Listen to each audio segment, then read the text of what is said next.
सबसे पहले शुरुआत करते हैं, उससे पहले एक सवाल मेरे मन में है, आपको क्या बोले, समाज सेवा बोले या एक कट्टर जेएमएम समर्थक बोले या एक प्रकार का डॉन बोले? प्यार है या डर है?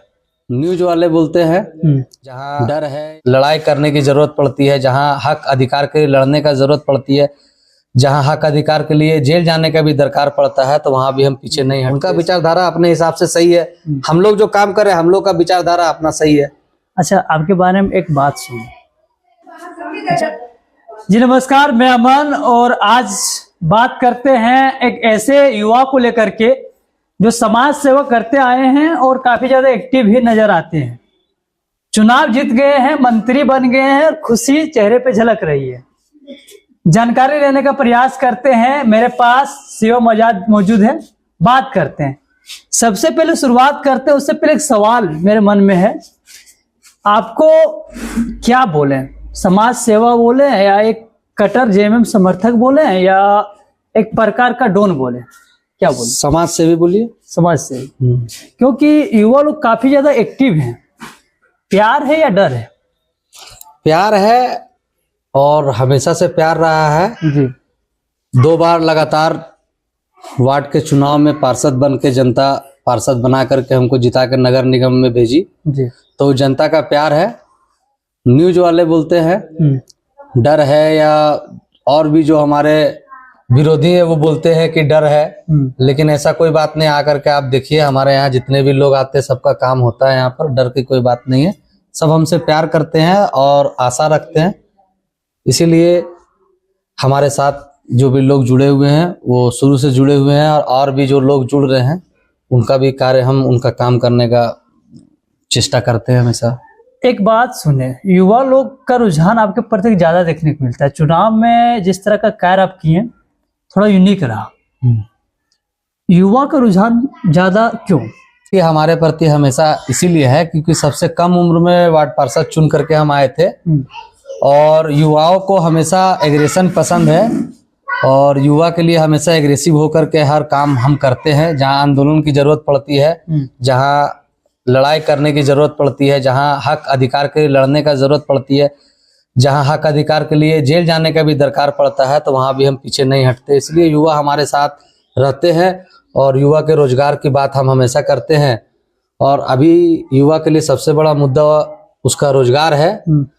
तो आज माननीय मंत्री श्री सुदीप कुमार सोनू जी विधायक चुन के यहाँ से गए दूसरी बार, उनको सरकार ने उन पर भरोसा करके उनको नगर विकास मंत्री का पद दिया, तो जनता को उन पे बहुत ही ज़्यादा आशा और विश्वास है। गिरिडीह विधानसभा के लोगों को और झारखंड के लोगों को है, हम लोगों को भी उनसे बहुत ही उम्मीद है, क्योंकि उनके काम करने का जो तरीका है वो बहुत ही अलग है, बहुत यूनिक है और वो एक ऐसे विधायक है जो पढ़े लिखे हैं, जानकार हैं, उनको हर विभाग का नॉलेज है। और विकास के बारे में बात करें तो इस 5 सालों में उन्होंने जो विकास किया है, पचम्बा में यूनिवर्सिटी लाने का काम किया, सीबीएसई की जो पढ़ाई चल रही है पचम्बा में 12वीं क्लास की, वो हमारे माननीय विधायक के द्वारा किया गया। गर्ल्स हाई स्कूल में सीबीएसई का जो पढ़ाई हो रहा है वो माननीय विधायक के द्वारा किया गया है। रिंग रोड का भी जीर्णोद्धार के लिए उन्होंने बात उठा करके रिंग रोड भी यहाँ से पारित कराया, पचम्बा गिरिडीह 4 लाइन भी उन्होंने पारित कराया। तो आज तक गिरिडीह की जनता ने ऐसे विकास की गंगा बहते हुए कभी नहीं देखा था। लेकिन आप बोरे के इतने सारे संन्यास किए हैं और विकास गिरिडीह में आज तक मतलब इस तरह का नहीं देखा था। अभी भी गिरिडीह 5 से 6 साल पीछे नजर आ रहे हैं दूसरे जिले से, क्या कहना है? दूसरे जिले से इसीलिए 5 से 6 साल पीछे नजर आ रहे हैं कि आजादी के बाद जब से झारखंड अलग हुआ, अभी 2000 में जब झारखंड 24 साल अलग हुआ, उसमें 18 साल झारखंड में बीजेपी का शासन रहा। मात्र अबर रिकॉर्ड तोड़ के माननीय हेमंत सोरेन जी मुख्यमंत्री बने दूसरी बार लगातार। तो कार्यकाल देखा जाए तो झारखंड में सबसे ज्यादा कार्यकाल भाजपा का रहा है और भाजपा का जो काम है और अभी जो जेएमएम का काम है उसमें आसमान और जमीन का फर्क है। चूंकि जेएमएम को काम करने का बहुत ज्यादा वक्त नहीं मिला, जो वक्त मिला उसमें जहां तक उनको विकास करने का हुआ वो विकास किए। अब उनको जो 5 वर्ष का टाइम मिला है, तो आगामी आने वाले 5 वर्ष के बाद जो चुनाव होगा उस टाइम अगर आप ये सवाल पूछेंगे तो हो सकता है कि हम खुल के जवाब दे सके कि झारखंड मुक्ति मोर्चा जो काम कर रही थी और अब क्या करेगी, तो इसके लिए करके वो 5 साल के बाद इस बात को बताने में हमको ज्यादा अच्छा लगेगा, क्योंकि माननीय हेमंत सोरेन ये संकल्प ले चुके हैं कि झारखंड को बदल देना है। झारखंड को बदल देना है। करते हैं आप ही के पार्टी के जो कार्यकर्ता हैं वो बोल रहे हैं कि टाइगर जरा महतो के बोलने का ढंग नहीं है। क्या आप बोल रहे हैं कि इस तरह का मतलब आवाज उठाने से युवा लोग ज्यादा एक्टिव होते हैं, और आप ही के कार्यकर्ता बोल रहे हैं कि टाइगर जरा महतो को बोलने का तरीका मालूम नहीं है? देखिए, जनता जो है हमेशा अलग चीज को ज्यादा पसंद करती है जी और टाइगर जयराम महतो भी माननीय विधायक हो चुके हैं। जी उनको भी हम ये अनुरोध करेंगे कि थोड़ा सा उनको भी अब विधायक होने के नाते थोड़ा सा अपने वाणी को अपने तरीके से रखे। जो काम उनका करने का तरीका है, नो डाउट कि वो डुमरी विधानसभा से जीत करके आए हैं और झारखंड में उनका अच्छा प्रदर्शन रहा है। तो एग्रेशन सही है, मगर वाणी कभी कभी वो लड़खड़ाते हैं, तो इस चीज के लिए लोगों को, बहुत लोग उस चीज से खुश होते हैं, बहुत लोग उस चीज से नाराज होते हैं। तो नेता क्या है कि सबको तो खुश नहीं कर पाएगा, कुछ लोग नाराज भी होते हैं, कुछ लोग खुश भी होते हैं। आपको क्या लग रहा है, जिस तरह आप बोले कि हम भी मतलब एग्रेशन से अगर बात को रखते हैं तो लोग ज्यादा मात्रा में हमारे साथ जुड़ते हैं और समझते हैं, आपके जैसा ही बात को भी रखते हैं, तो क्या लग रहा है आपके नजरिए से कैसे है?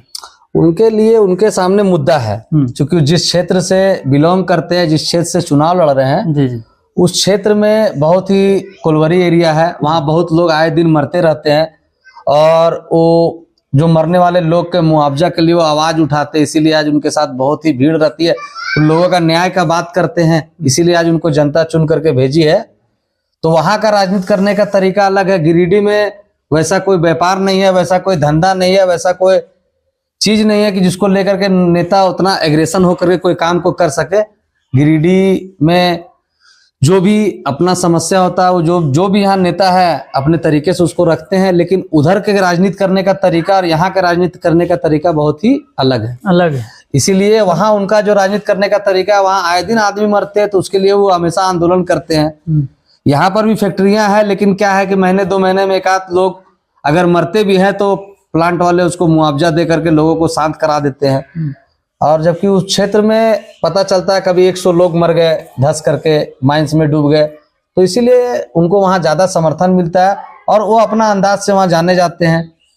यानी कि अपने तरीका से वो सही हैं और जो विचारधारा है उसका वो अपने जगह पे सही है। हाँ, वो अपने वो राजनीति कर रहे हैं, राजनीति करके विधायक चुन के आए हैं, तो उनके विचारधारा को हम कैसे कटाक्ष कर सकते हैं? जी। उनका विचारधारा अपने हिसाब से सही है, हम लोग जो काम कर रहे हैं हम लोग का विचारधारा अपना सही है।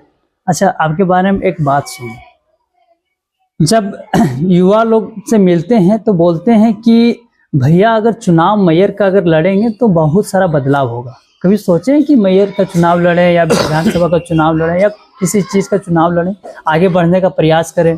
देखिए, हर इंसान चाहता है कि हम जनता का सेवा करें तो कहीं ना कहीं आगे बढ़ करके करें। अगर जनता मौका देगी, अगर विचार बनेगा तो सोचा जाएगा।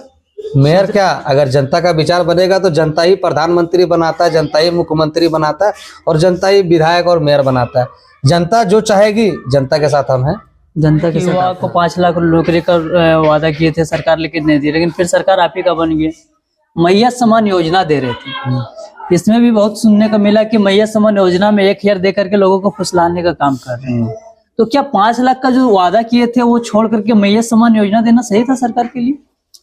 देखिए, मैया सम्मान योजना अलग विषय है जी, नौकरी का जो विषय था वो अलग था जी। बार बार जहां से सरकार को फंसाने का काम कर रहा था लोग की नौकरी के लिए पैसे की उगाही किया जा रहा है, आज तक वो कोई भी चीज साबित नहीं हो पाया। इसीलिए पुनः झारखंड की जनता प्रचंड बहुमत के साथ झारखंड मुक्ति मोर्चा का सरकार को लाई है। जो भी विरोधी हैं वो हमेशा विरोधी बात करेंगे, हमेशा वो नीचा दिखाने की कोशिश करेंगे, लेकिन उससे उनका कुछ भी नहीं चला। फिर से प्रचंड बहुमत की सरकार झारखंड मुक्ति मोर्चा का झारखंड में बन गया। और मैया सम्मान योजना जो माननीय मुख्यमंत्री हेमंत सोरेन जी के द्वारा अभी 2 दिन पहले भी उनके द्वारा बोला गया कि 11 तारीख को जो भी किस्त है वो सबके खाते में आ जाएगा। जो कुछ कागज की जो बात कही गई है कि ये कागज का उसमें कुछ इंक्लूड जो भी था वो तो पहले शपथ पत्र में था ही, तो जो भी नॉर्म्स नियम लोग पूरा करेंगे और उसको जो भरपाई जो नॉर्म्स भरपाई कर लेंगे उनको मैया सम्मान योजना का लाभ मिलेगा। सरकार का ये प्राथमिकता चुनाव से वाली पहले योजना ये है। कैटेगरी जो तैयार किया गया था या चुनाव के बाद ये हो गया, रिजल्ट के बाद हो गया? नहीं, ये शपथ पत्र में तो पहले ही से दिया गया था दिया गया था जी। 2500 में जो इस तरह का बात किया गया था कि इनको मिलेगा इनको नहीं मिलेगा, पहले से था या बाद? 2500 का जो बात था, आज के डेट में 2500 रुपए झारखंड की जनता को देना, सरकार अपना सिस्टम को देख करके ये तय किया कि 2500 रुपए झारखंड को देना है। सब जनता, जितने भी लोग फॉर्म भरे, सब महिलाओं को देना है। मगर उसमें क्या है कि बहुत ऐसे लोग हैं जिनका सरकारी नौकरी है, उनके घर में भी लोग लाभ ले रहे हैं। तो उस तरह के लोग अगर लाभ लेंगे तो गरीब जनता वंचित रह जाएगी। इसीलिए माननीय मुख्यमंत्री जी के द्वारा जो भी नियम लाया गया है, वो इसीलिए लाया गया है कि नीचे तबके के लोग, दबे कुचले लोग को लाभ मिल सके, ना कि जो लोग पढ़े लिखे हैं, जो लोग सक्षम है, वो जा करके लाभ ले लेते हैं। जो जानकार नहीं है, जो पढ़े लिखे नहीं है, वो लाभ नहीं ले पाते। इन सब चीजों को देखते हुए ये सब कानून पारित किया गया है। अभी भी लोग कह रहे हैं कि मैया सम्मान योजना के जगह पे रोजगार महिलाओं को दे देते हैं, अच्छा रहता।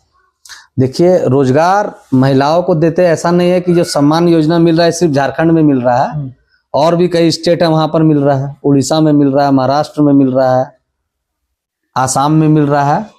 तो जो कह रहे हैं उनको ये भी, उन लोग से भी कहना चाहिए कि उस स्टेट में जो आप दे रहे हैं योजना का लाभ, वहां पर नौकरी क्यों नहीं दे रहे हैं।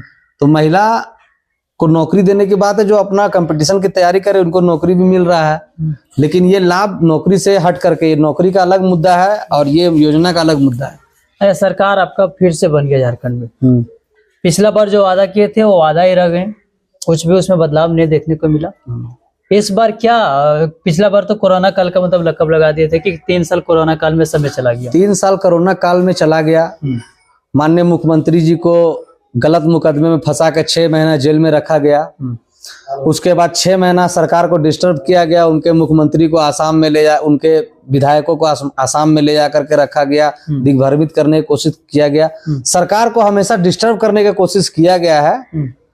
इसीलिए 3-3.5 साल सरकार का कोई भी काम नहीं हो पाया। लोगों ने उसको डिस्टर्ब किया और जितना भी काम हुआ वो 1.5 साल में महज हुआ है। अगर सरकार पूर्ण बहुमत का सरकार आई है और 5 साल काम करेगी, और जनता का ये उम्मीद है, हम लोगों का ये उम्मीद है कि आने वाले लगातार यही सरकार रिपीट करेगी। माननीय हेमंत सोरेन जी विकास पुरुष हैं, उनके द्वारा इतना काम कर दिया जाएगा कि लोग उनको खुद ब खुद वोट देंगे और वोट देके फिर से नेक्स्ट टाइम, अगले बार फिर से उनको ही मुख्यमंत्री बनाने का काम करेंगे। और जनता को विश्वास था, इसीलिए सरकार को अब रिपीट किया गया है। और जनता हमेशा झारखंडियों पर, झारखंड सरकार पर विश्वास की है, हेमंत सोरेन जी पर विश्वास की है। और झारखंड राज्य में चलेगा तो झारखंडियों का ही चलेगा। झारखंड राज्य में चलेगा तो झारखंडियों का ही चलेगा। एक और झारखंडी है जो खतियान के बारे में बात करते हैं, तो क्या खतियान को लेकर के कुछ झारखंड में बदलाव देखने को मिलेगा इस बार? खतियान को लेकर के जगन्नाथ महतो, माननीय स्वर्गीय विधायक जगन्नाथ महतो जी भी हमेशा से खतियान को लेकर के आवाज उठाए हैं। और ये तो झारखंड मुक्ति मोर्चा के इसमें भी है कि 1932 का खतियान का जो बात है मैनिफेस्टो में भी है, और सरकार इस पर भी काम करेगी। अगर जनता अगर निराश नहीं होगी, जो भी छोटा बड़ा जो भी काम था जो पिछले बार नहीं हो सका कोरोना को लेकर के, वो सारा काम अब पूरा होगा। यानी कि पिछला जो कार्य छूट गया था इस बार पूरा होने का प्रयास पूरा होगा। हर प्रयास क्या, सरकार आई है पूर्ण बहुमत से, काम होगा। प्रयास क्या, काम होगा, 100% होगा। विधायक जी के काफी करीब हैं और अभी मंत्री बन गए हैं। गिरिडीह वासियों का आप पुकार सुनेंगे? जो यहाँ के बिछड़े लोग हैं, जो यहाँ के गरीब लोग हैं, उन लोगों का पुकार सुन करके क्या आप मंत्री के पास बातों को रखेंगे? वो हमेशा से निश्चित रूप से हर बात को उनके पास रखते हैं। अभी हमारे क्षेत्र का मामला था, कचरा डंप जो होता था, माननीय मंत्री जी चुनाव जीत करके सबसे पहला बात इसी को रखे कि यहाँ से कचरा को हटा करके दूसरे जगह शिफ्ट किया जाए, युवाओं को रोजगार दिया जाए, यहाँ पर मार्केटिंग कॉम्प्लेक्स बनाया जाए। और हमारे मंत्री जी जो है वो हर लोगों का बात सुनते हैं। उनके सामने कोई करीबी और कोई दूर नहीं है। एक छोटा सा कार्यकर्ता भी जाएगा, उनका भी उतना ही बात सुना जाएगा। अगर हम भी जाके बोलेंगे तो हमारा भी उतना ही बात सुना जाएगा। वो कभी जीवन में कम बेसी किसी का नहीं सुनते हैं, वो सबका बात बराबरी रूप से सुनते हैं। और उनका एक ही मुद्दा है कि विकास करना है और विकास करेंगे, और उनके साथ हम लोग कदम से कदम मिला करके चलने का काम करेंगे। चलिए, बहुत बहुत धन्यवाद। धन्यवाद।